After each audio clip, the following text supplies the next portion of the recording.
Hello, mga friendship, Mamshi and Dadshi out there. Okay, for tonight's dinner is we have pork chop.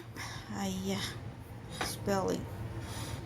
We have pork chop and baked potatoes. Okay, I'll show you the baked potatoes there.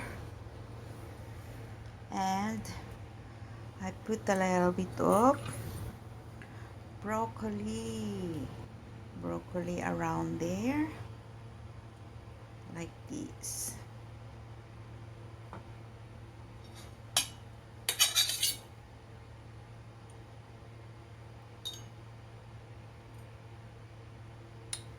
Ikakat ko lang yung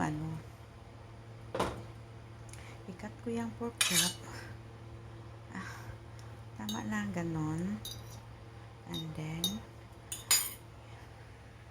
lagyan ko ng potato dyan. Alright. Hello, good evening everyone, guys. For tonight's dinner, I'm going to prepare baked potatoes.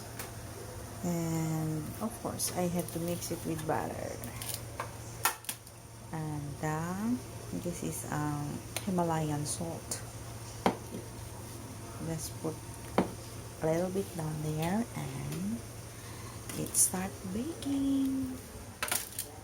Alright.